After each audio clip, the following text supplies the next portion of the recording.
Hello and welcome to the first episode of Quiz the Bear. I've got my trusty sidekick with me, the lovely Rosie. Hello, pups. Can I have a kiss? Oh, lovely. Thank you. Right. Without any ado, we go to a question from Tracy Johnson Bayliss. Quick click on there. Let's see where Tracy's from. Blah, blah, blah, blah, blah, blah. I'm guessing Abingdon in Oxfordshire in England, part of the Great Britain and the United Kingdom. And oh dear me, too many clicks. What did Tracy ask the bear? Can we see a picture of you so we can put a face to the bear? Might break the camera, but there you go, Tracy.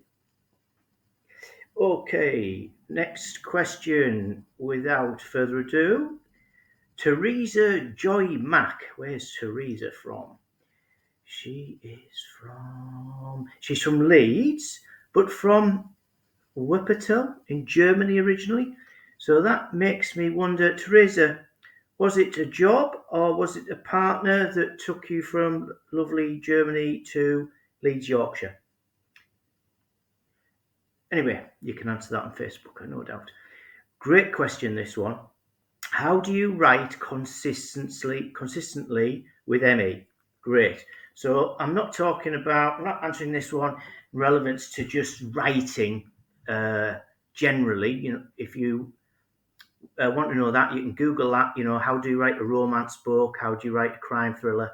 And Google will give you lots of answers. So there's two things in a question that are important to me. One is writing with ME, and the other one is consistently. So I'm going to answer how do you write when you have ME? And I can only really speak from experience. I've never Googled this question, but I doubt there's an answer to it. So first thing, only write when you're in the mood to write. If you write when you're not in the mood for it, you're going to waste energy. Your writing won't be as good, and you will at some point have to rewrite it, correct it, improve it. So only write when you're in the mood. And let's face it, we should only be doing things when we're in the mood to do them. Only write when you've got ME. Second bit to it. Right, yes. Write frequently, but for short periods of time. So no more than an hour or two. You go to 3 or 4. With my energy levels, I've overdone it, and I'll have horrendous brain fog of an evening. So I try and get in the mood for writing, and then for a few days, up to weeks, I'll write almost every day. Or if I'm not writing, I think about the plot of the characters, things like that.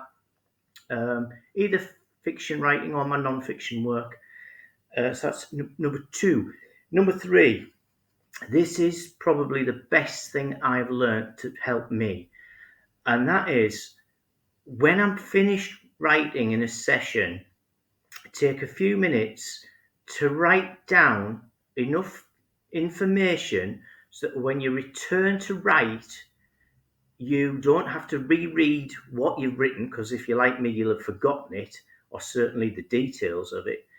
You just have to read, right, at this point you were going to write that Sheriff Jacob Johnson was going to do this, and DCI Parish was going to do that, and the killer was doing that. And then I know, right, bish bosh, away I go. And I have to trust in myself when I come to start writing that what I've written when I last wrote was what I have to go with. But ultimately, I'm not going to go straight to publish a finished manuscript. Getting the finished first manuscript is just the start of a long process of proofreading, editing, and generally improving. Right, well, I can see that I've been talking for about 4.5 minutes, so that's far too long. So thank you for watching Quiz the Bear, Volume 1, and hopefully we'll do many more of these. Thank you. Bye-bye. Say goodbye. Say goodbye.